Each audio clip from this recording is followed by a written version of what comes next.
তিতাস আপনি জানতেছেন মাসনুন দোয়া আয়াতুল কুরসি তিনকুল ইত্যাদি পাঠ করলে আউযুবিল্লাহি বিসমিল্লাহ না পড়লে গুনাহ হবে কিনা।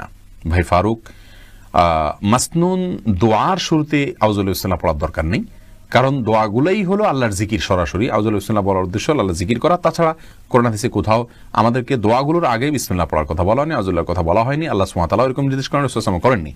কোরআনের ব্যাপারে শুধু বলা হয়েছে, আল্লাহ সুবহানাহু ওয়া তাআলা বলেছেন ওয়া ইযা ক্রাআতাল কুরআন ফাস্তাইজ বিল্লাহি মিনাশ শাইতানির রাজিম, যখন কোরআন পড়বে তখন আউযুবিল্লাহি মিনাশ শাইতানির রাজিম পড়ে নেবে।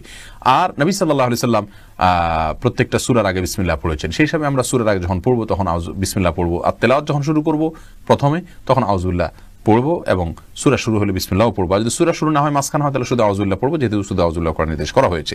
কিন্তু জিকির আজকার শুরুতে আউযুবিল্লাহি বিসমিল্লাহ পড়ার কথা বলা হয়নি, দুরূদের শুরুতে বলা হয়নি, বিধায় আমরা সেগুলো পড়বো না। আর সকাল সন্ধ্যার আজকার যেগুলো পড়বো সেগুলো যখন শুরুতে পড়বো আয়াতুল কুরসি অথবা তিনকুল, তখন অবশ্যই আমরা আউযুবিল্লাহি বিসমিল্লাহ নিয়ম অনুযায়ী সেখানেও পড়বো, কারণ এগুলো কোরআনের আয়াত, যদিও জিকির হিসেবে পড়া হচ্ছে।